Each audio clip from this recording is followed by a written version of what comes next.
Can I ask you about that, because it came up? George Halverson gave a talk yesterday about all the great stuff you've done, and the next guy stood up and said, "Well, it's great, but it only works where Kaiser is, right? And you guys can't succeed anywhere else." So let's talk a bit about expansion on city plans. But how would you bring an integrated medical group to a region which would be a Kaiser group or a Permanente group, to a region which hasn't had it? You've had some challenges doing that in the past, but without the infrastructure you now have. Well, that's the current plan, and George and I are visiting various large communities, major cities that we can't mention for obvious reasons at this point, to look at exactly that question.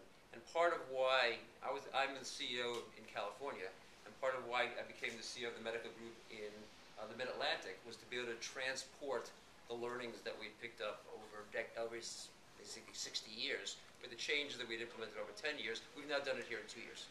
And we think that we can take the learnings in the Mid-Atlantic and take it to new markets, probably in 1 year, because now we know, as Phil said, how to build a hub. We know how to put the technology in place. We know how to use video. We know how to do these things in an area that had been more fragmented than the California model. And now we understand how to create that. Now the next question is, can we go to a major kind of city that we're not in at all and accomplish that? So you think you can do that greenfield? I mean, yes, you're recruiting doctors. Being able to sign up enough members to be able to utilize the facilities, but to build these kinds of intermediate hubs, primary care offices, diagnostic facilities, surgical centers, that we then can be able to deliver care in a fully integrated way. That's the biggest thing we've learned. Integration, connecting the parts, using the technology, allows you to do so many different things. I teach at the Stanford Business School, and one of the things I teach is strategy. I talk a lot about synergy, the ability to create synergies. Information creates synergy. It allows you to give care when the patient's at home. It allows you to connect two physicians. It allows you to give care when the patient's traveling. It allows you to make sure you don't have to duplicate things. One of the points that you made before was get an EKG taken, and it's not available anyplace else. It's available every place else.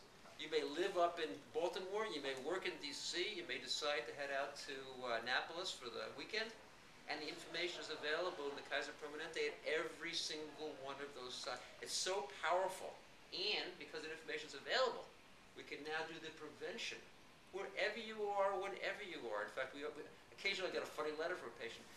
I'm sick and tired. Why do you keep making me do this prevention? I don't want to get... Please, think about it.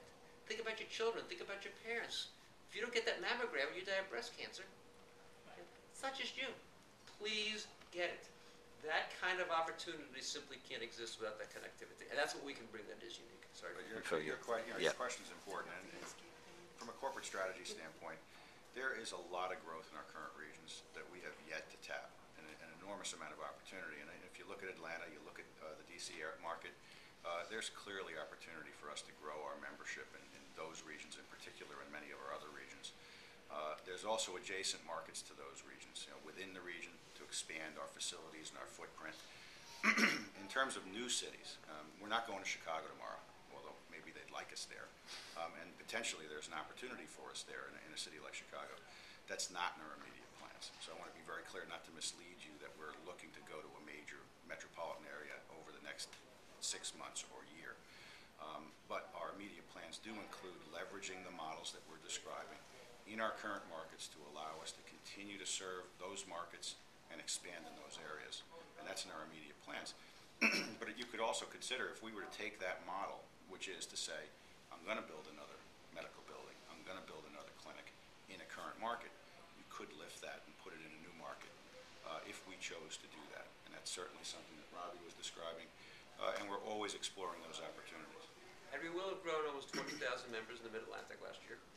We will have grown, this year we're going to grow probably 200,000 members in California.